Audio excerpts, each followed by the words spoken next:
Okay, cool. So we should be recording now. And it should update on my live stream in a second on YouTube. So welcome, Miesha. Thank you so much for joining me. I've got your bio here. So I'm going to read your bio. Hopefully it's a good one. So my fantastic guest today is Miesha Johnston, who's a certified hypnotherapist specializing in multidimensional ET experiencer regressions, past life regression, and trauma recovery hypnosis. She offers galactic multidimensional sessions and is a trance channel who speaks many galactic light languages. Miesha facilitates virtual experiencer support groups 3 times a week on Zoom. And are you studying in your home once a month? I'm not too sure about that. Yeah, so Miesha is a third generation experiencer having contact with at least 8 different types of extraterrestrials. She's also part of the MK Ultra experimentation and Milab abductee. Her most complex MK Ultra event was when you experienced 8 months of missing time, including a marriage that you've got no memory of. That blew me away. Okay. And Miesha has books and cards as well. So we're going to talk a bit about that today. So welcome, Miesha. Thank you for joining us. How are you? I'm great. Thank you so much for having me, Anchor. It's wonderful to be You're here. welcome. You're welcome. I'm just going to open up the live chat and hopefully people will join us. So I'm going to do a mixture of questions from me and questions from the chat as well. We do have a lot of super soldiers and that kind of thing who are in our chat on a regular basis. So it's going to be really cool. But I've been reading your books. Started with the Covert Abduction book. But I Oh, already have your cards. I work with your cards on a regular basis. The Unimaginable, I work with them all the time. And I've got your Galactic genealogy book as well. so oh, so I've got 2 of now your one new books. book. You got a new book. Okay. Yes. What do I usually have one copy here? So we've However, already got people in the chat. So shout out to Kat, Blaine, and Roger Blair. Hi guys, thank you for joining us. So we will start to take questions in a little bit. I just want to find out a bit more about Miesha before we get going.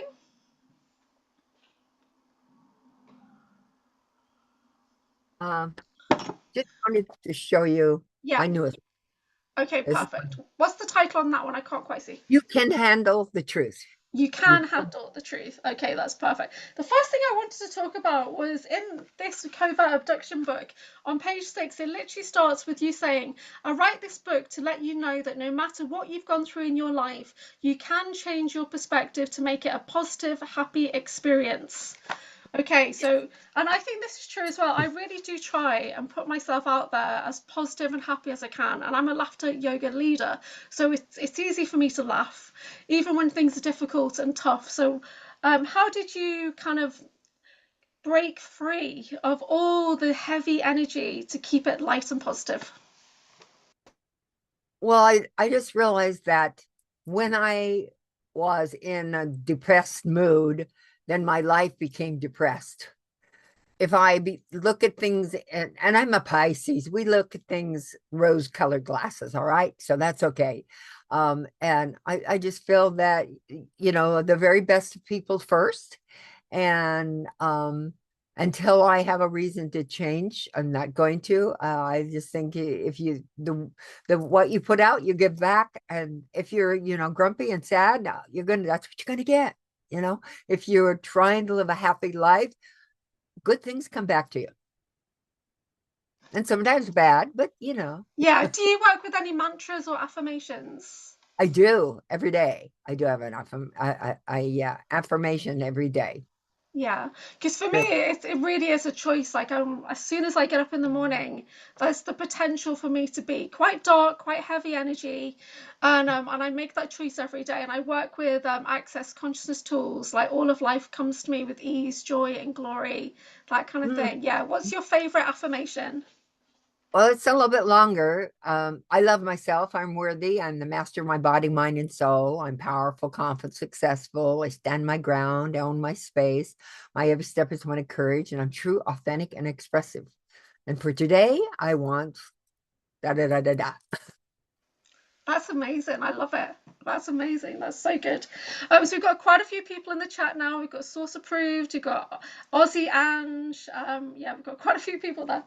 So in your book, you talk about most ET experiences that you've had have been positive. Is that still true?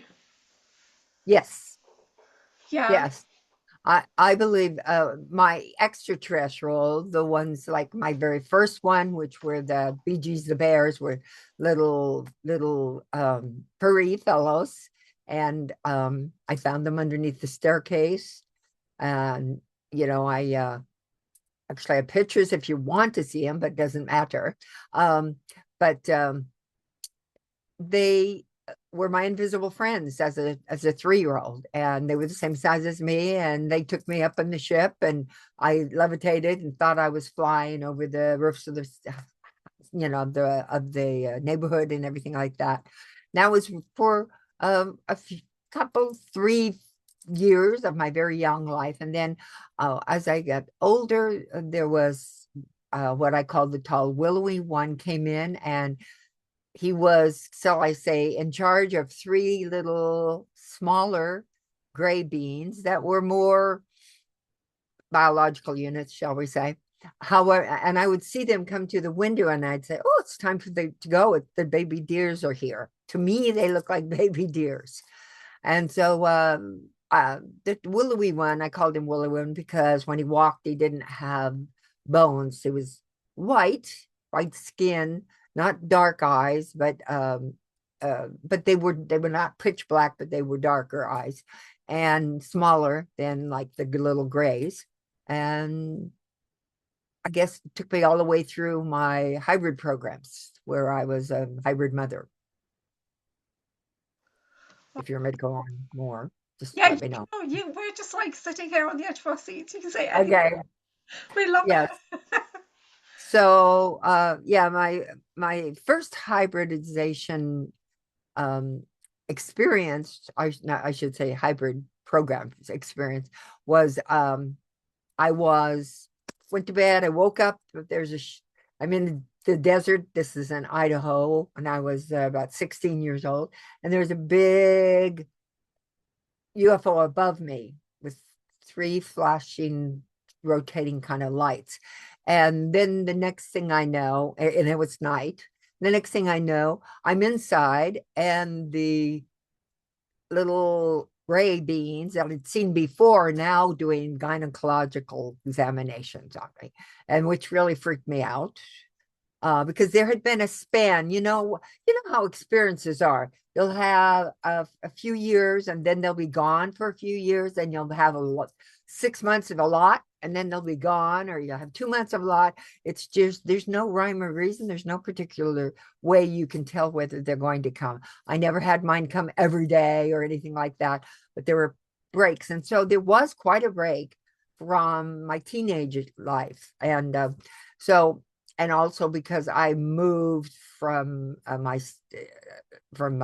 two same state, but 2 different cities. So so then I'll be back. So I'm back at that inside that ship, and it freaked me out because of the gynecological exam. And then the willowy one leaned over and looked. He was above my head, and he looked into my eyes and said, "This is necessary for the hybrid program." And then is when I first saw Ayano, who people will learn about later as Ayano. But I saw in the distance 3 hooded beings, and I recognized the energies of at least one, and I said, "I know you." And one step forward, dropped his hood, and it was Ayano. And Ayano is a Syrian reptilian. So that I had a hybrid program. That particular one, I was just being ready, prepared for it. But my first presentation was a baby, and then my next one with children. And I will say to you on the first one, that's to me the most important one, because they hand me this tiny, tiny baby. And I was young. I was 19, 18, something like 18, 19. And I immediately bonded with it because I knew it was mine. And it was a little boy, I believe. And they told me telepathically, because they always speak telepathically. They said, this is a success. And then they indeed put in my mind these imagery of other people being presented the babies And some said, I'm not touching that ugly thing, or running from it, or crying, or a man dropped it. And so they were very happy with me that I bonded with my hybrid baby. And that made me a very good candidate for hybrid children, which I had many. So do you think the hybrid children are aware of you, that you're their mother, wherever they are now? Oh, I actually do. I have had two visits from them once when they were one when he was kind of a young adult, and the other one when he was right in my bedroom. I woke up speaking this light language, and there was this, and this was just maybe 10 years ago, and this child was, Mm, there's no way it was, that I produced, but it could have been, of course, it was from my eggs, because as people know, mm. you produce all your eggs when you're first a very young baby child. And so they can take as many eggs as they want and be and use those in a hybrid program. I did have, of course, um, three miscarriages that I knew about, that I had, and a couple of false pregnancies. So, at the gestation period of Yeah, them I had giving birth. an experience last year when there was this white glowing being that came into my room, and I kind of looked at it that I know you, and somebody said it was my son, and it just kind of overlaid itself on my body, and made kind of like eye contact, and it was a pleasant, positive experience. Have you had anything like that, or seen those white kind of? It was just I have, glowing. well, glowing energies, yes. Actually, when I was in the hospital, I had a near kind of a near death experience with uh, what I don't know exactly who they were. I got a feeling they were possibly Pleiadian, but they showed themselves, and I was like on the 10th night of this horrific time in the hospital that I kind of had given up and said, I'm done. And I said, "Oh, you're here for me," and they said, "No, beloved, we are not. You have much to do. Your mission is not complete." And then I went to sleep, back to sleep, and then a nurse woke me up, giving me my vital signs, and I said, I didn't want to say ETs, so I said the angels came and they saved me. I'm going to live. And she says, God is good. And then within 15 minutes later, after she left, another nurse came in, was doing vitals. I said, "Oh, my other nurse did the vitals." She says, "Oh no, I'm your only nurse." So that was another visit from an ET. So yeah, they do check on us. Being part of the hybrid program, I am a hybrid, and therefore they do come and check in on you often. And as a parent, they're going to check in on us. And they they can't, and I asked, I said, "Why can't I just remember?" And they said, "Because we don't want to disrupt your life." Wow. It would, because if you knew you have all these children out there, your heart would break, and I don't want, so that I think is a very positive hybrid program. Yeah, James has asked in the chat, did you have DNA added to you while you were in vitro? Because quite a few of us have been in programs where they've added in like God source DNA of like Egyptian gods or Hindu gods. Have you had anything like that? I I, I really don't know. I don't know. I tend to feel more that I'm a walk-in versus a I Okay, have a okay. So Miesha will be right back. She has a plumber who's there in her home at the moment. So she'll be back in a second. So yeah, pop your questions in the chat and I'll do my best to see and answer your questions. And welcome everybody. Thank you so much for joining us. So we will be going just about an hour or so with Miesha today, but we hope to get her back on very, very soon as well. Yeah, there there. you go. So Yeah. being hybridized, do you know what you're a hybrid of, what your blend is? Um, what my blend is, I would say it's Syrian Pleiadian. Okay, that's because when we use a galactic chart, it's kind of like there's a mixture of like ET races within our DNA. Do you think this is Mm. because we're so old? Or yep, there's the chart. Yeah. Yeah. Well, yeah, I do believe it's not just because we are made up of so many, just like We're made of so many different aspects of our other lives, our incarnating lives. So sometimes, you might really know, like for instance, I knew I was a seer.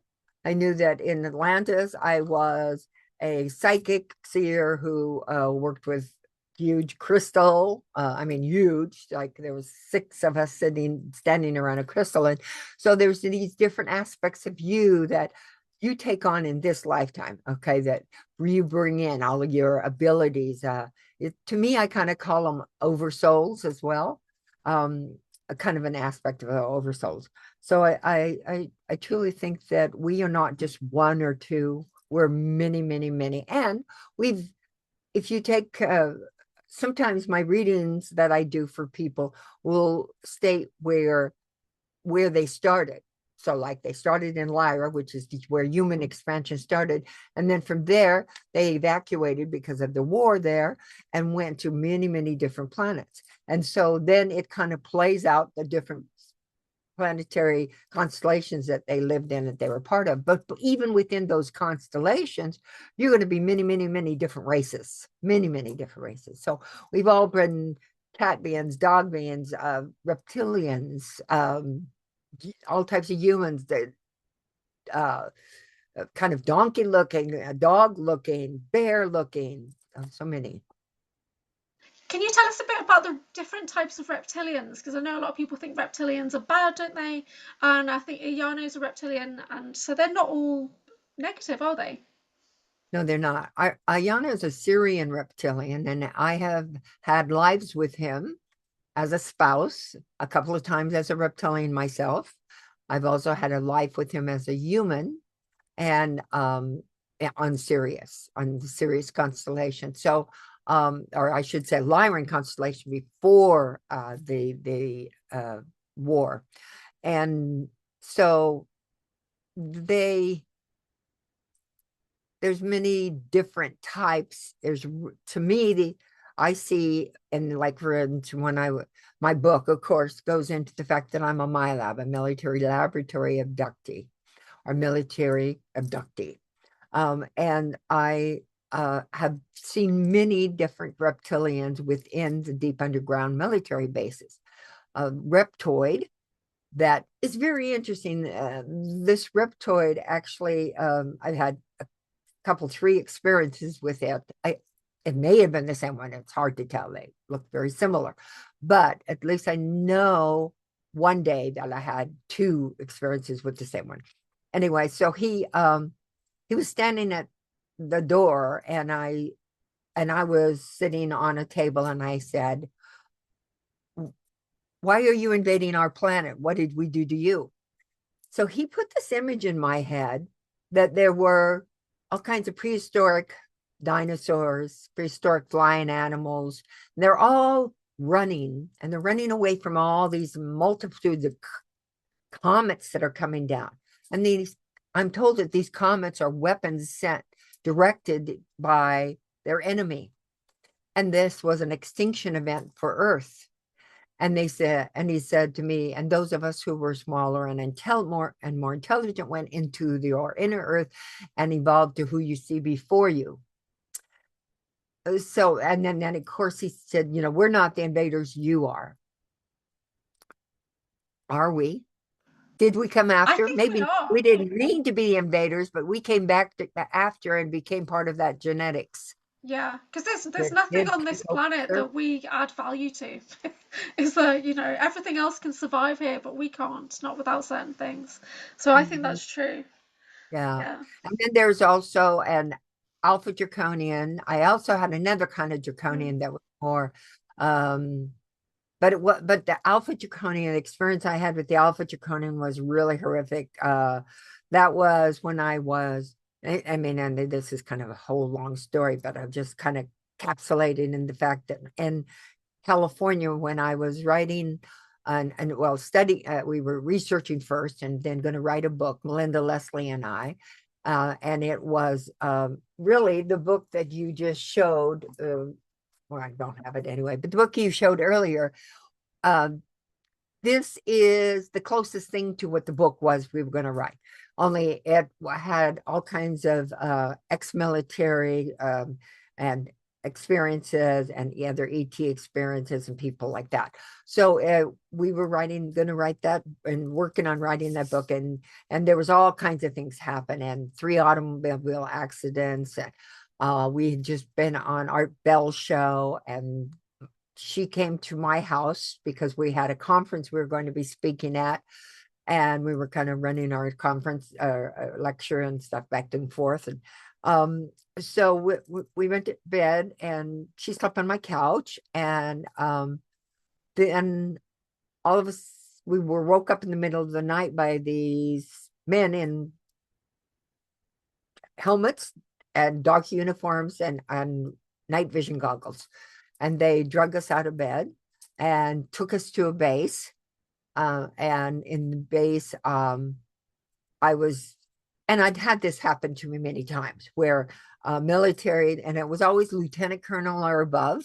It always was somebody with brass on them. So they seemed to be the ones in the know. And he was cussing and yelling at me and screaming and saying, you've been told over and over again to stop this. And here you are on a radio show, and then you're going to be speaking at a conference. This has got to end. This is stop. And to bring the point home, I want you to meet somebody.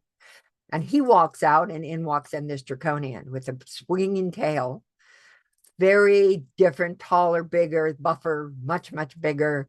Kind of had some pointed things here, like it might have had wings at some point that might have, ended, or what do you call it, but went away, shall we say. And it came over to me and bent down and looked in my eyes and put this image. It was killing my family.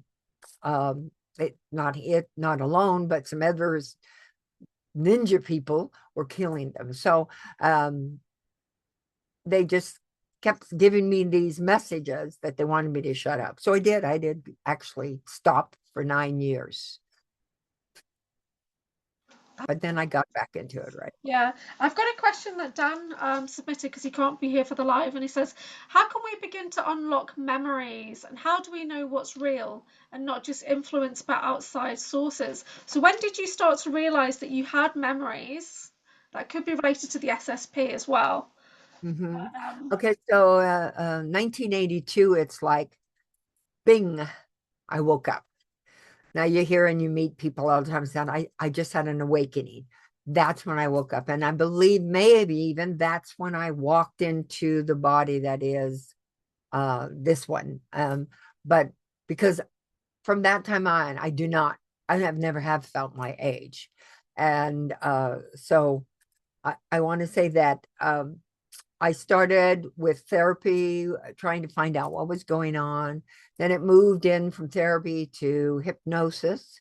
And hypnosis was very, very helpful for me.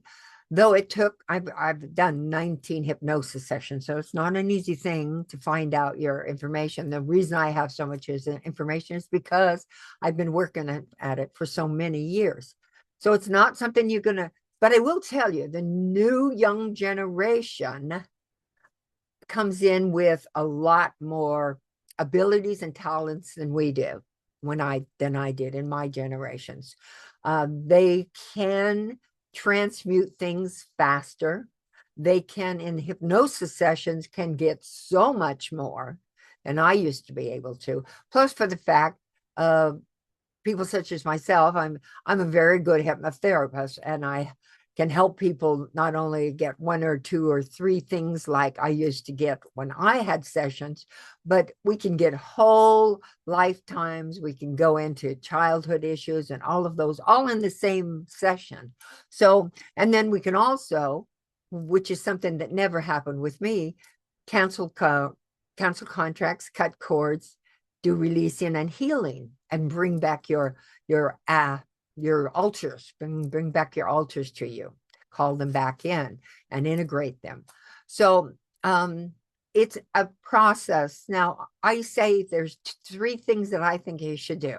I think he should really start going to a support group. If it's not mine, find somebody else's. I have groups online, Zoom groups, 3 groups a week. And they for all different things, everything from ET experience to SSP and MK Ultra and SRA and targeting individual and everything in between. So to come to that would be the first thing, because you around other people, you can start realizing it's safe. It's a safe environment to talk. The more you talk, the more you remember. The more you talk, the more your higher self and your guides around you start assisting you, helping you find those synchronistic information that starts coming to you more and more and more. Hope that answered his question. Yeah, that's amazing. So, do you ever notice, how can you tell when it's a screen memory that's been put in place? Because recently I came across this. So, I had a drowning experience at age 7, but then I had a session with Christy Campbell, and she was doing this energetic Reiki scan. So, she was tuning into me. But I had the week before, this gets a bit weird, I'd heard somebody's voice, and that voice had cracked open my mind basically, and an altar had become available. Christy tuned into that altar, who said that she was drowned at Montauk. So the same drowning experience that I remembered in a swimming pool was actually at Montauk. So they'd Yeah. screened the background. Yeah, so I thought I was in a safe place in a hotel, but there was a strange man and my dad, but really it wasn't. I was completely going through the process at Montauk. So I did not realize that was a screen memory until somebody else validated it. So do you get many screen memories coming up in hypnosis? And how Oh do my, you, yeah. yeah, how do you know that it's a screen memory? Well, part of my own, what happened with me is I was a remote viewer as well as an interfacer with ETs, so I could telepathically communicate with ETs, and also as a remote viewer, I can see what they're seeing, but I can see beyond that screen memory. And when I see that it's not that it's a screen memory, I tell them to keep looking. I'll say, okay, so tell me everything around it, draw the picture, tell me everything you're seeing. Well, I'm seeing a pool, a pool, blah, blah, blah. Is there someone around you? No, I'm by myself. Then they go, no, actually, there is someone around me, something to that effect was what I'm saying is, so I keep digging until they realize and look at it. One of the other reasons I know I'm doing dowsing when I do hypnosis sessions with people. So when people are talking and things like that, all of a sudden my dowser starts going in, and no, that tells me screen memory, or there is a altar that's trying to come in and confuse them and block them. So then I know there's more digging to do. So when did you start to get kind of SSP related memories? And is there somebody that triggered that for you? Like somebody you recognized or they recognized you?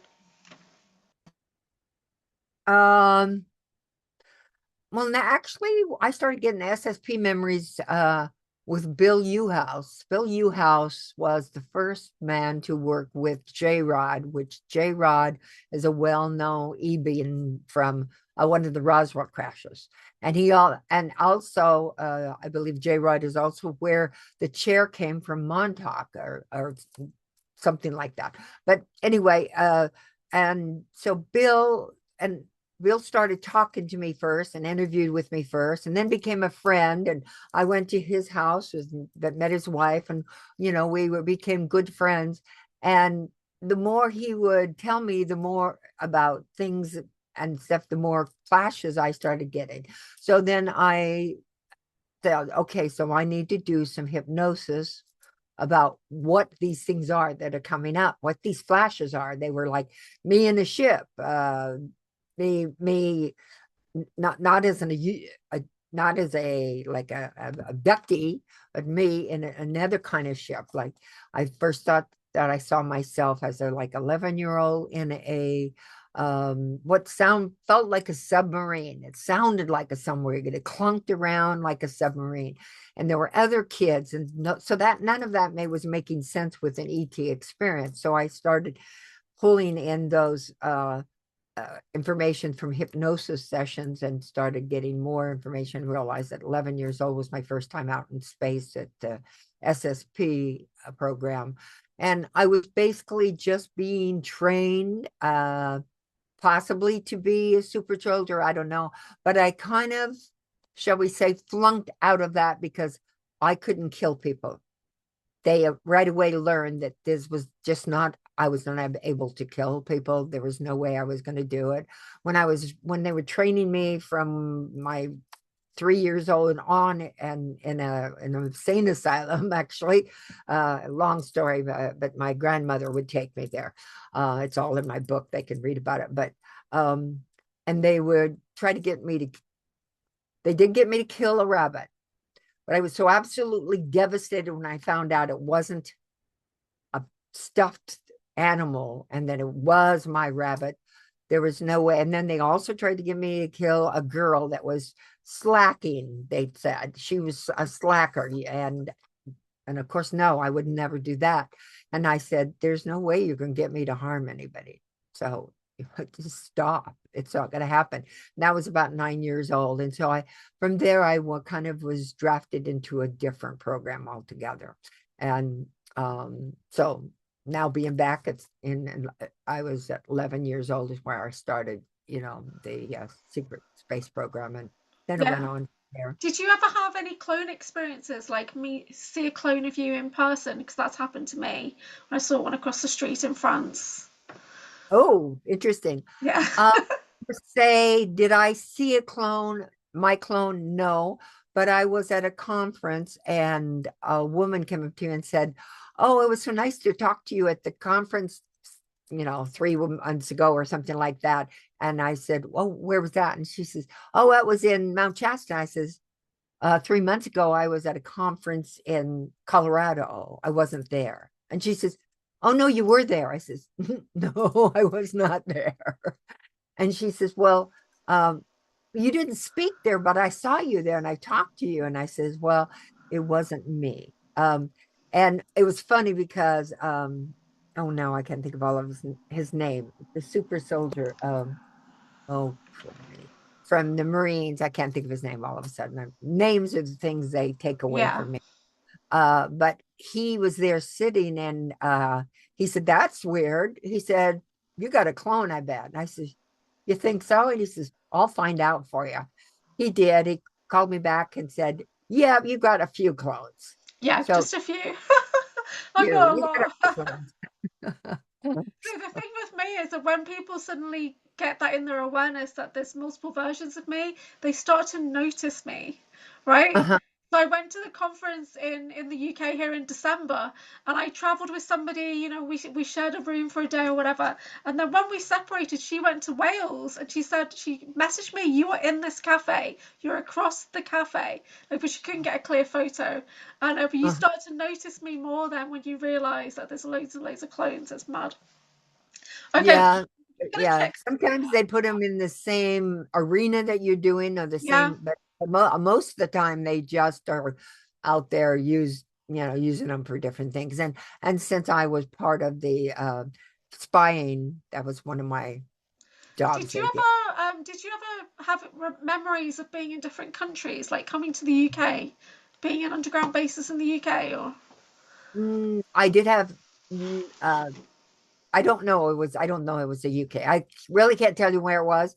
I just know that I'm a presidential model. And when I had a memory of being a courier, and with a photographic memory, because they'll give us information and then we take it. And so I was picked up, taken to an airport. From the airplane. It landed. They picked me up in a black kind of limo car and Hmm. took me to this cobblestone streets. So I knew we certainly were not in America. So there was cobblestone streets. I don't know what it was. When I went to the door, I gave the code. He gave the code back, and I went in and gave him the information. And but from there, I was taken to some underground bases, and underground cavern type things, or like I Mm. would, yeah, it was like really one of those horrific places where you've got uh, half aliens and half humans, and in cages and things like that. Just the stench is awful and the sounds are awful. It's like screeching animal type human screeching. It was really awful. Yeah. So I know that was in that, probably that same country. I'm not sure, but it was in that same experience. Yeah. In your book, you talk about Project Talent being information couriers, drug couriers, psychics, and remote viewers. And a lot of people talk about Project Talent as the Talented and Gifted program, the GATE program. So is that really what it is? It's information couriers and remote viewers. Project Talent is, is Yeah. several things. It is couriers. It is the photographic memory. It is also spies who can uh, their alters are taught, because you got your basic group of alters, all right, but then you have these splintered off offers, these floating offers that are instructed on how to shoot, how to hand-to-hand combat, how to poison somebody, how to pick a lock, all these different things. Okay. It is not just all in one, it's all in one single altar, but it's not all different altars, shall I say. So Project Talent is that you have so many abilities, so you can do so many things. Also, part of Project Talent is being a sex slave and knowing how to please in every way. And also, Project Talent is part of the battle, or being able to fight and things like that. So the Project Talent takes in a huge umbrella underneath it, in my understanding. So there's a question from Nathan Fox, and it says, "Do you believe we will ever be Oh no, hold on, that's from Heather. Do you believe we'll ever be validated by mainstream media?" But also Nathan Fox said, what do you think is the state of disclosure, evolution, and enlightenment? So they're quite similar questions there. So Yeah. Okay. So first of all, about disclosure. yeah, Well, you know about the Greater Treaty. If they ever disclose, what are they going to say about the Greater Treaty when they just passed and hand people over to the aliens to experiment on?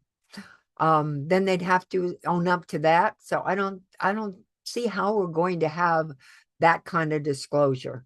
I can see it happening where they're kind of forced, and that so much happens, so many ETs happen, so many different things start coming out of the closet, out of the different hidden places, that they just have to let it just go. But they got no guts. They're not going to own up to what they did. They're not going to own up even to the fact that they've been taking people for decades and decades out into space in the secret space program, and using us for 20s and back. So I just don't see our government ever really disclosing it like we want. And for us to be able to say, oh, look at these people really were heroes. Not victims, not survivors. They were heroes. They were out there working and battling against bad ETs or such as that.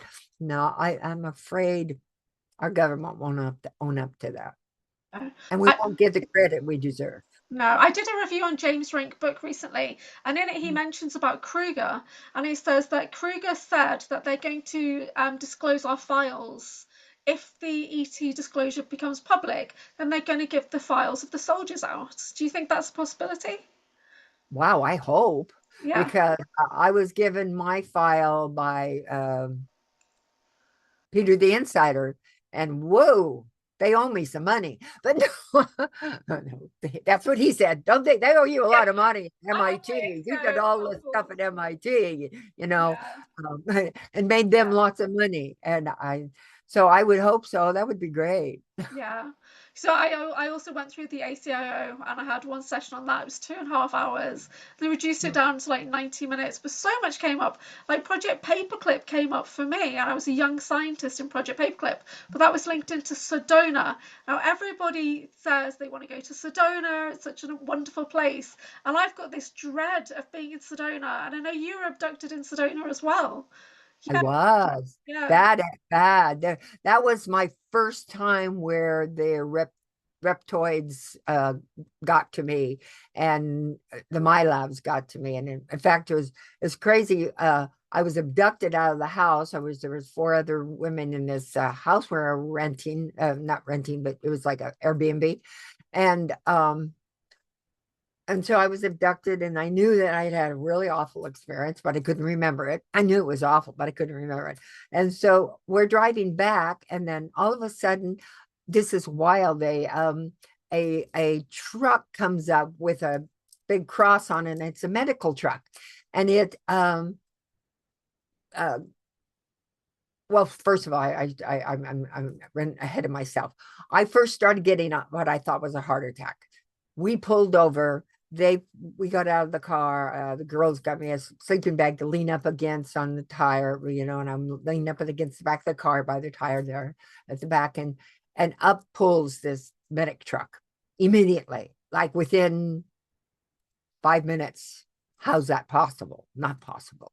And they got out, but they wouldn't come close to us. And they just kept trying to get me to go into the truck. And I said, don't let them take me in the truck. You'll never see me again.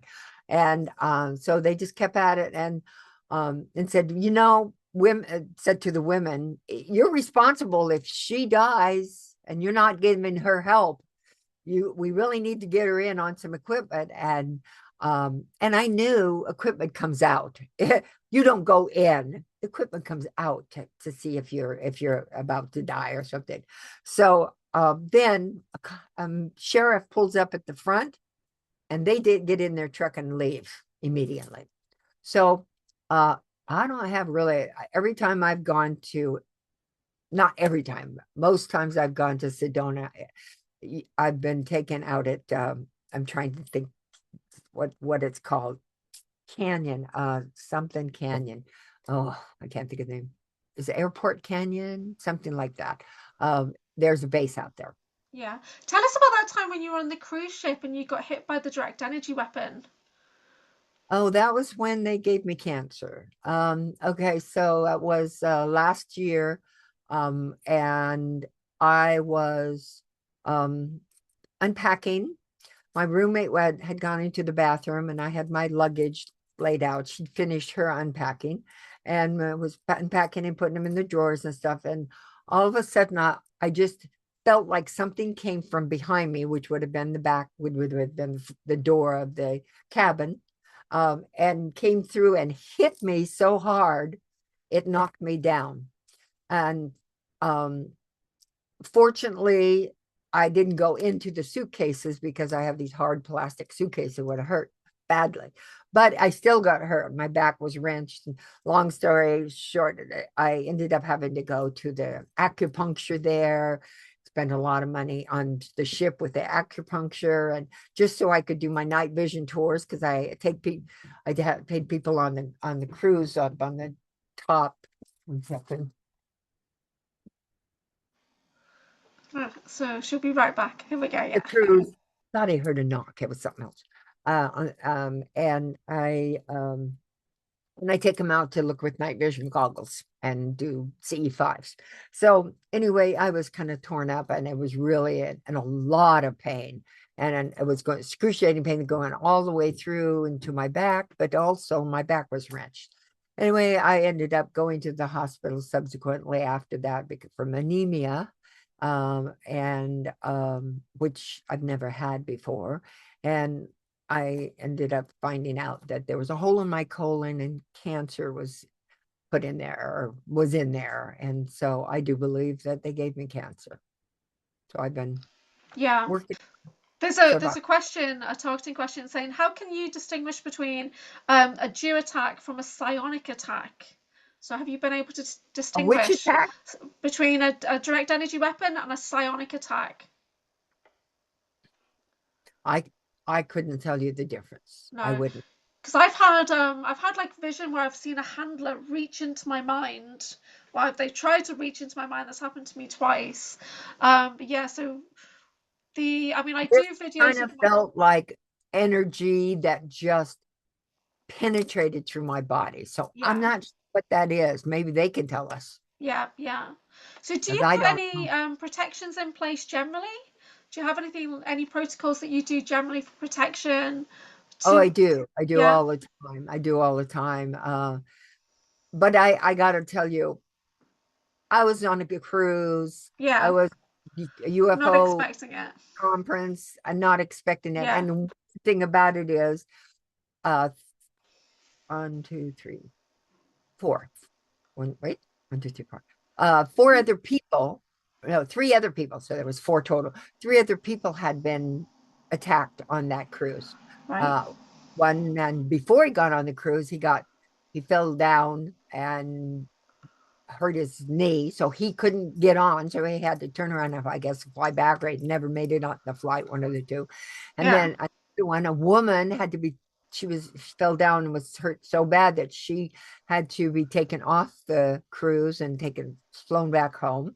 And then another man who fortunately had somebody help kind of stop him from taking the big fall. And but that Stephen Bassett that's who that was. And, we talked about it, and it was just really odd, really odd. He said, like, I'm on a slick marble floor and I tripped over something that felt like a curb in Yeah. there. So, yeah, so Yeah. they were attacking. And this was right after I had the session with Olivia James, where Mm, we found out about Project Oblivion, and that they definitely intended and had been, but mm, they were really going to step down on all the people who were out there talking and yeah. writing books and things like that, which is there. Every single time I went into the hospital was just before one of my three books, not my ET Galactic one, but all the Yeah. other books. So I kind of I stick to my routines. If I deviate from my routines, my targeting gets worse. If I Mm, leave my area on short notice, my targeting gets worse and stuff like that. So I'm very much institutionalized in a way of I know that these are my limits, right? hmm And so I kind of stick to that. I stick to my routines. And Peter yeah. the Insider, they said I'm in the TIRAP program, the Targeted Individual Research Advanced Project, like one of the very first targeting programs. So I just kind of I stick to the routine. That's the only way I can explain it. If I change, if I do things differently, then I'll get worse targeting at night and things like that. So do you sleep at night or do you get targeted at nighttime?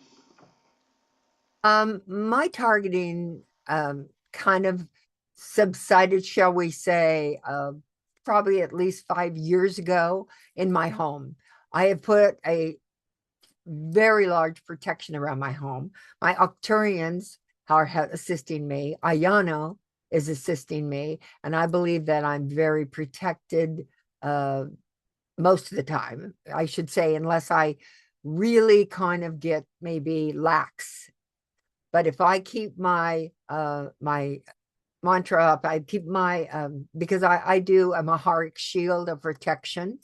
If I keep that when I go to bed and everything, I'm good. But I do, so I don't get the I start Yeah, feeling any kind of thing, and okay, this is what I do.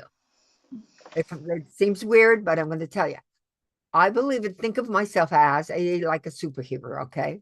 So think of yourself as a superhero, and your heart is your power center. And if they start shooting you again, and they do that from time to time, I will just imagine that my heart explodes out, which knocks them all out, which stops it. that makes sense to me because I do light work as well and I have like a light ability that can be blasted. So that makes total Mhm. sense to me. Do you think they put the cancer in the body as a way to control you and limit you? Yeah, because I haven't been able to speak at any conference. There was a couple, one I was supposed to speak at, I couldn't. And I went to a little short trip to one for 2 or 3 days, but like a week, I can't go because I have, I have a certain protocol that I'm doing. I'm not doing any of the chemo or any of the other things. And this protocol requires has to have a specific menu, a specific diet that I have to be on. So I just can't go anyplace. And they Yeah. know that I Yeah, can't. and I'm going to link below the Just Giving page. I don't have the link yet, but I'll sort that out. So if people do want to contribute to help you with your expenses and everything, then hopefully that we'll get some funds in for you as well, which would be great because I know we'd all like to support you if we can. That would be brilliant. So I'm Okay. just having a look here for I questions. did want to say that I beat it once. Yeah, And in July, I was in remission. And from yeah, July till this March, last July to this March, I was in remission. Then all of a sudden, and March, by the way, is my birthday. So they do a special thing. So they gave me it on my birthday. Not, or I ended up in the yeah, hospital on my birthday. And then here I ended again, but not in the hospital. Just the fact that my PET scan came back that I had a new cancer in my liver. hmm. So I'm liver and supposedly in the blood. Yeah, So I'm working hard again with my protocol, and I know I'm going to beat it. I yeah, know it. yeah, for sure. It's expensive because everything is out of pocket because our Yeah. stupid system of medical system doesn't help people except if they want to poison themselves. Yeah. Do you think it's all Project Oblivion? Because I kind of have an unpopular opinion that once we heard about it, we probably made it happen, Project Oblivion. You know, like in the Mm. Terminator movie, when you know that's going to happen, then you put it into action. I don't know. It could be unpopular. But I've got Olivia James coming on next week to talk to her. So, what did you think when you first heard about Project Oblivion? Because you were in that session. Well, I was How was it? arguing with him. I was arguing with the guy, with Yeah, the CIA agent, very much, and said, "No, you're not going to be able to do that." And so we butted heads, which is just make it so. I'm talking to Olivia, but I'm talking to the agent through her. Okay, and the more I pushed, the more he pushed, but but then when we were able to communicate with um what would you call them?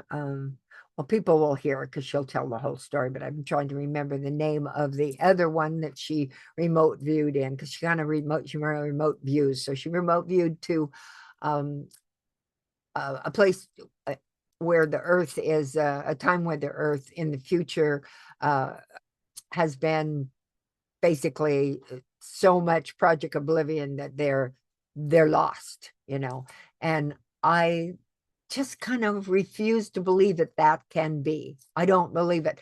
And so I think because I was thinking that and such during the session, that perhaps that's when that last person came in and said, which I believe was her father, that gives a message that that we can change it. We can change it. I do believe we can change it.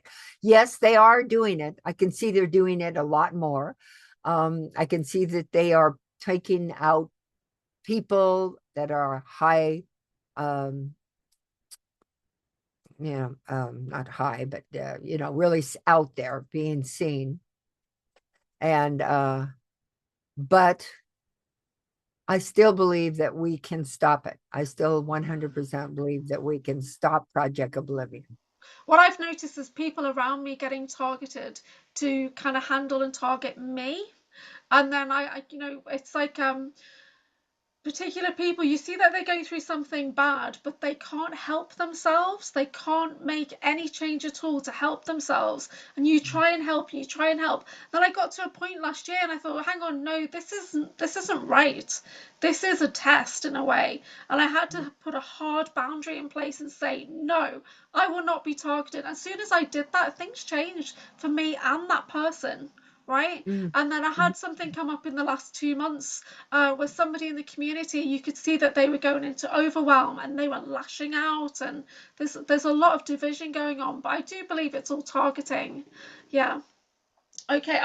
You're absolutely right. I Yeah. 100%. It is a state of mind. If you Yeah. can understand that you are a very powerful being and you have everything it takes to stop it, block it, and keep it from happening to you, I do believe you can. And I'm Yeah. not, for people who haven't been able to do it, that it's just, it takes more. And I will also say every single targeting um, person is targeted in different ways. Yeah. And they have a different program for each and every person. And so I can't walk in their shoes. Okay. Yeah. So would I be able to do any better? I'm not sure if I would, but for what I'm doing now, I feel that if we stand in our power and believe that we can protect ourselves and that we can blow it out and that we can stop it, I do believe. I just have this thing, fake it till you make it. Okay. Yeah. Just fake that you're doing it until it finally does work. Yeah. I agree. I agree. Because I like the Maharic Shield is all Lisa Renee, isn't it? Energetic synthesis, or when you get into the Kelontic science, there's a lot of things that are shielding techniques in that as well. I work with the violet flame. I work with the many flames, so I do a lot of flame work, and that helps to protect me. Um, so Kat is saying, if it's possible, would Miesha offer a light language message for the group, please? Do you think that's possible? Yeah, Sure. we would love Sure. that. Thank you. Hopefully my plumber doesn't hear.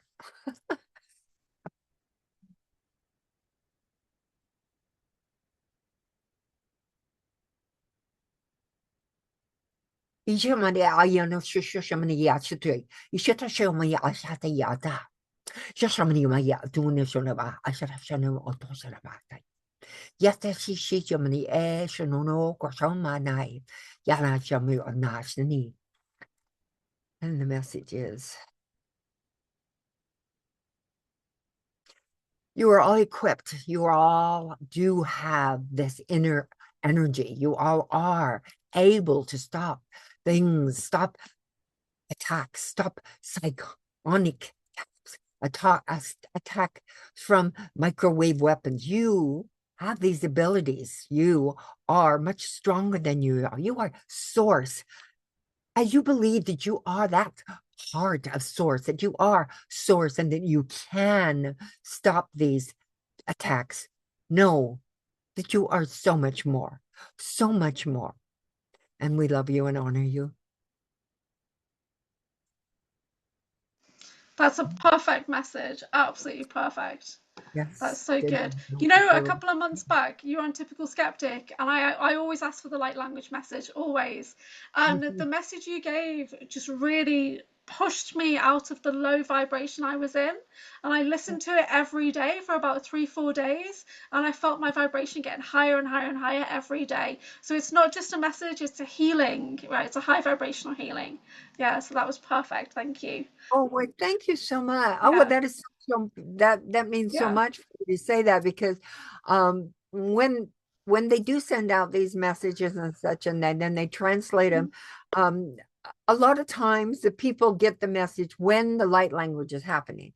Other times they get the message when the not per se translation, but the message comes out.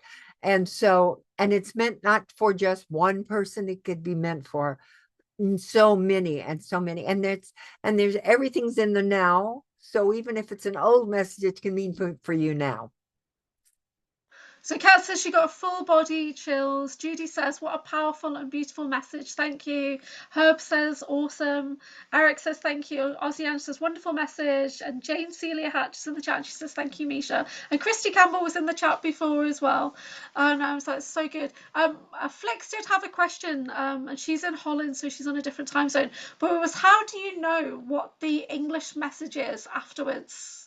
Does it just flow in Oh, English afterwards? How do you it just flows translate in it? English. So in fact, when I taught the classes, I taught light language classes and in translation, or the message classes.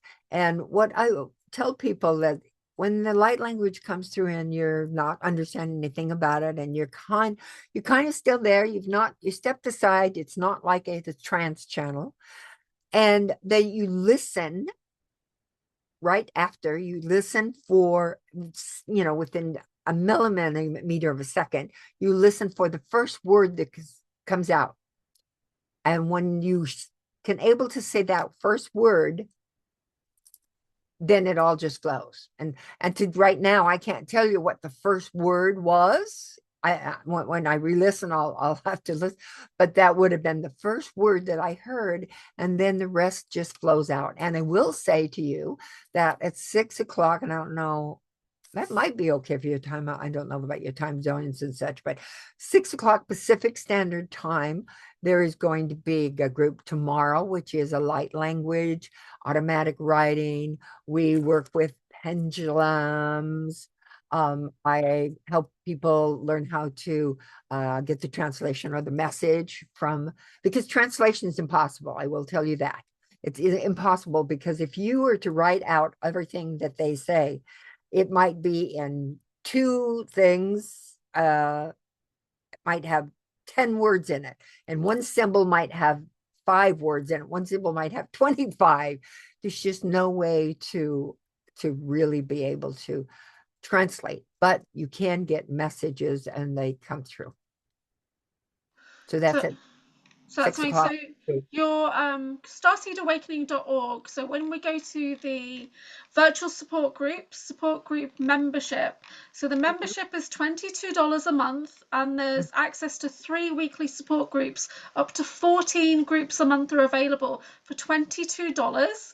And you get a Yes. 7-day free trial. So this is like the best value. Plus you get a discount if you wanted to have a hypnosis session. You get a discount on that as well available. And there's just Yes. lots of different groups. So Brooke was saying put information about the groups, but there's so many. You need to go to the website to check out the different groups that take place on Yeah, different days there's a calendar each month. there. Yeah, there's a lot going on. So for, whether it's starseeds or hybrids or veterans, MK Ultra, SSP, or Milabs, survivors of SRA, there's so many different groups there. The last group I We'll say one other group. I want to yeah, tell you about the group fine. for today. Yeah, Today at 6 o'clock, I'm going to have Next Generation, Millennium, and Gen Z group. yeah.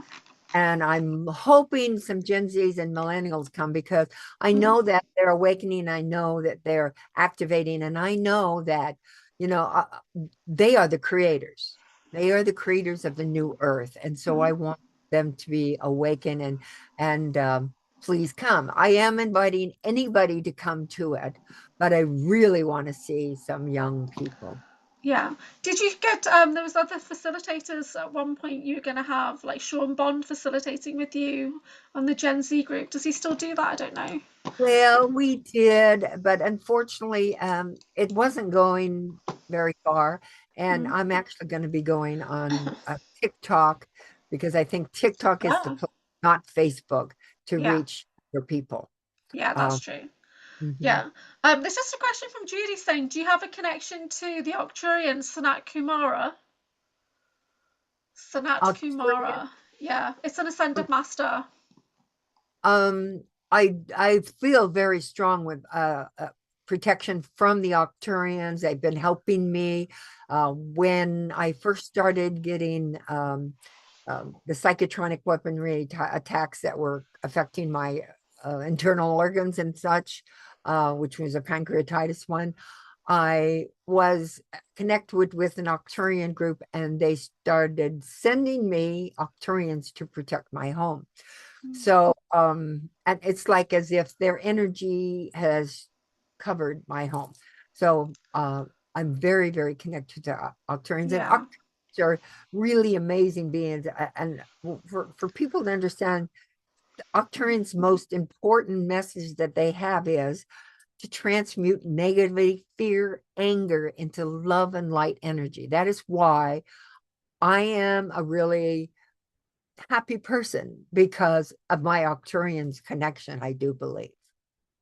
So I'm quite dominant Arcturian. So do you think that's probably why? Right. Yes, yes, Last year because I you got have to transmute. That's why we're yeah, here is to transmute.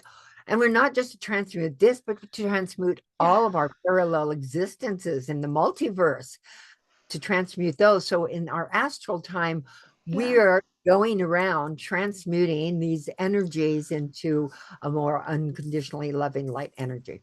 Yeah, that's amazing. Okay, the last question is from Jason Missing Time, and this is one of our standard questions on the channel. If you could travel to any place and time, what would be your first stop?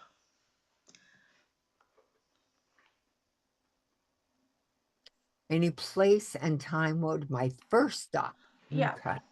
My first stop would be Atlantis, Lemuria, not Atlantis, but Lemuria and Atlantis, but the Lemuria. And in Lemuria was, I believe, one of my first lives on Earth. So that's where I would start. And then I would go back home to this beautiful planet. It was my life between lives, the life that brought me to here, the life that I volunteered and said, yes, I will help Earth. And unfortunately, once you come to Earth, you're then in that crazy reincarnation cycle until you can find your way out. But I definitely that place was the most beautiful place, crystal buildings. The energy was pure and clear. The color of the sea and the water was like a beautiful deep aquamarine color. The trees were the most vivid of vivid colors, and the people were so high vibration. It was definitely a Pleiadian place. Um, it was definitely some Pleiadian. I'm not 100% sure. That sometimes I think it was Chalcedian, other times I think it was I never can remember the name. It starts with an A. So I'm not sure where it was, but it was beautiful. That's amazing. That's so good. Everybody answers that question totally differently, really differently. It's amazing. This has been so good. Thank you so much for joining us. We really appreciate it. I'm going to end the live stream and then we'll have a couple of minutes. So one Okay. second. Yeah. All right. Well, thank you, everyone. Thank you. Bless you. Take care. And please don't forget the experiencer groups and, just come and check it out. That's great. Thank you.